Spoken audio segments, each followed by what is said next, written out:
Del Santo Evangelio según San Marcos.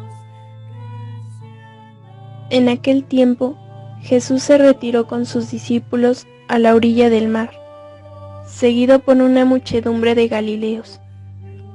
Una gran multitud, procedente de Judea y Jerusalén, de Idumea y Transjordania, y de la parte de Tiro y Sidón, habiendo tenido noticias de lo que Jesús hacía, se trasladó a donde él estaba. Entonces rogó Jesús a sus discípulos que le consiguieran una barca para subir en ella, porque era tanta la multitud que estaba a punto de aplastarlo. En efecto, Jesús había curado a muchos, de manera que todos los que padecían algún mal se le echaban encima para tocarlo. Cuando los poseídos por espíritus inmundos lo veían, se echaban a sus pies y gritaban: «Tú eres el Hijo de Dios». Pero Jesús les prohibía que lo manifestaran. Palabra del Señor.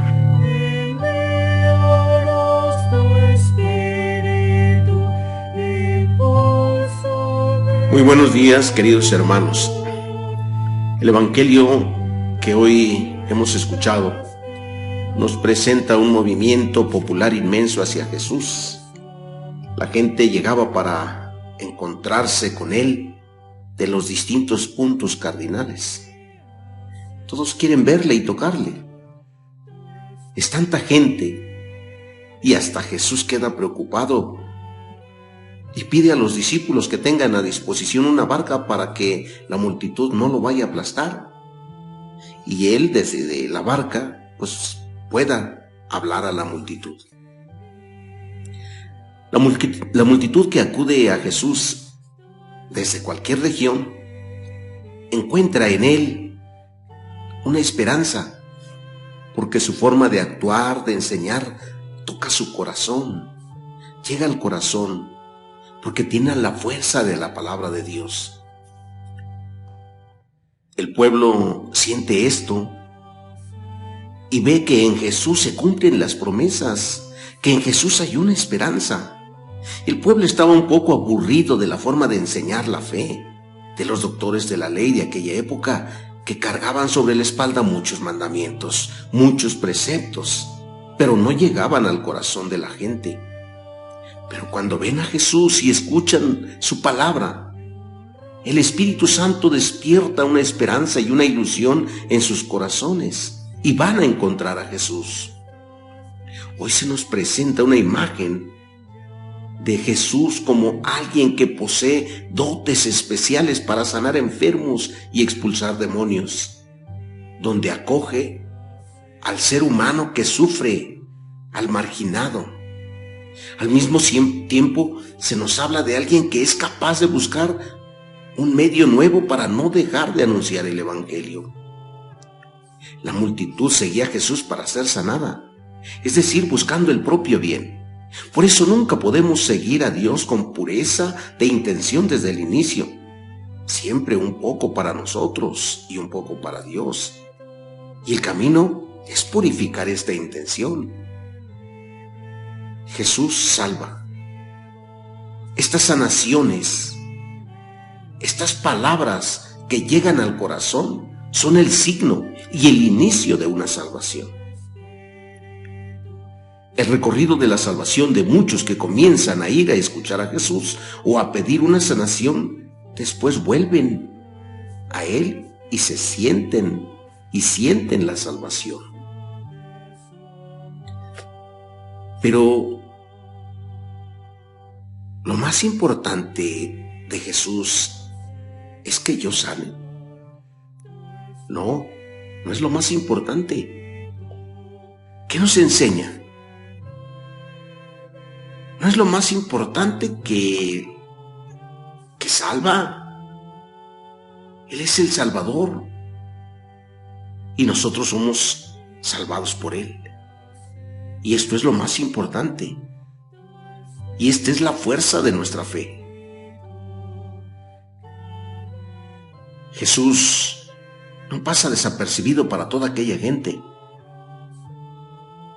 Si reparamos en el texto y nos trasladamos imaginariamente a aquella escena, en aquel entonces podemos ver cientos y aún miles de personas que se agolpaban en torno a Jesús, al extremo que corría el peligro de ser aplastado. Así de desesperados estaban por tocarlo. Era como un bálsamo para el espíritu, para cuantos podían escucharle, y curación verdadera para muchos que la alcanzaban con solo tocarle. Nadie quería perderse la oportunidad de oírlo, y si fuera posible tocarlo. Podemos imaginar cuál sería la situación que el propio Jesucristo tuvo que pedir a sus discípulos que le prepararan una barca para que se subiera y le alejaran un poco de tierra y enseñar desde ahí, poniendo agua de por medio entre él y la multitud. Pensemos en un momento en eso. En aquella gente, ¿eran todos tontos o ingenuos? En la atención a la admiración que causaba entre nuestros hermanos, personas semejantes a nosotros, prestémosle un poco de atención, que bien ganada la tiene. Pues dice, curó a muchos, de suerte que tantos padecían dolencias, se le echaban encima para tocarle. A la luz del texto podemos preguntar, ¿soy como la gente de Galilea que sigue a Jesucristo porque me puede sanar? ¿Por qué lo sigo?